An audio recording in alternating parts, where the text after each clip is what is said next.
Hi, I'm Ben Dickey, and welcome to my studio here at Stepping Stones Photography and Production.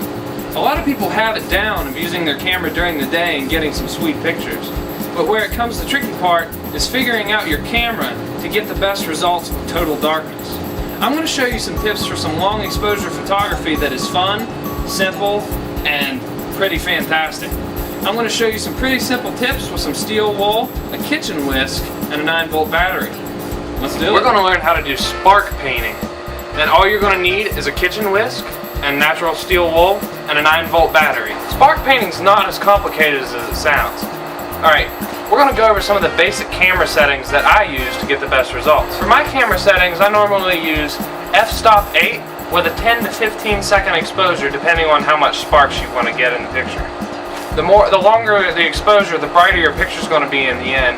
It just depends on how much outline you want to get of the light while it's spinning. Some of the basic things you're going to need is steel wool, a kitchen whisk with a small rope, and a 9-volt battery. What you're going to do is when you take the steel wool, you're going to unravel the steel wool. You're going to kind of fluff it just a little bit.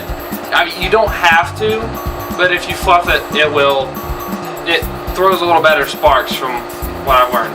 Alright, you're going to stuff the steel wool inside the kitchen whisk, and you're going to use the 9-volt battery, and you're going to run it up the side or the bottom of the steel wool, and that will actually catch it on fire. Your grain of steel wool also has an effect on how the sparks fly. I have 4-aught, which is 4 O's. There's triple-aught, double-aught, 1, 2, and 3. The coarser it is, the bigger the sparks it throws, but I kind of like the finer sparks for mine. Alright, let's go try it out. But first, remember some few safety tips. You want some kind of hoodie or some kind of hood to cover your head, or you could possibly catch your hair on fire.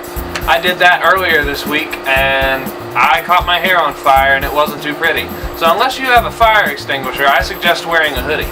You also might want to get some kind of glove to put on your hand, because when you spin the rope, you get blisters. Alright, let's go try it out. Alright, we got everything we need.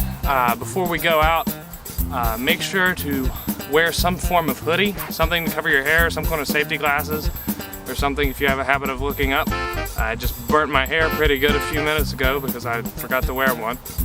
But remember your safety regulations and have fun. Now that we got our whisk and our steel wool in, we've got the camera settings at f-stop 8 with a 10-second exposure.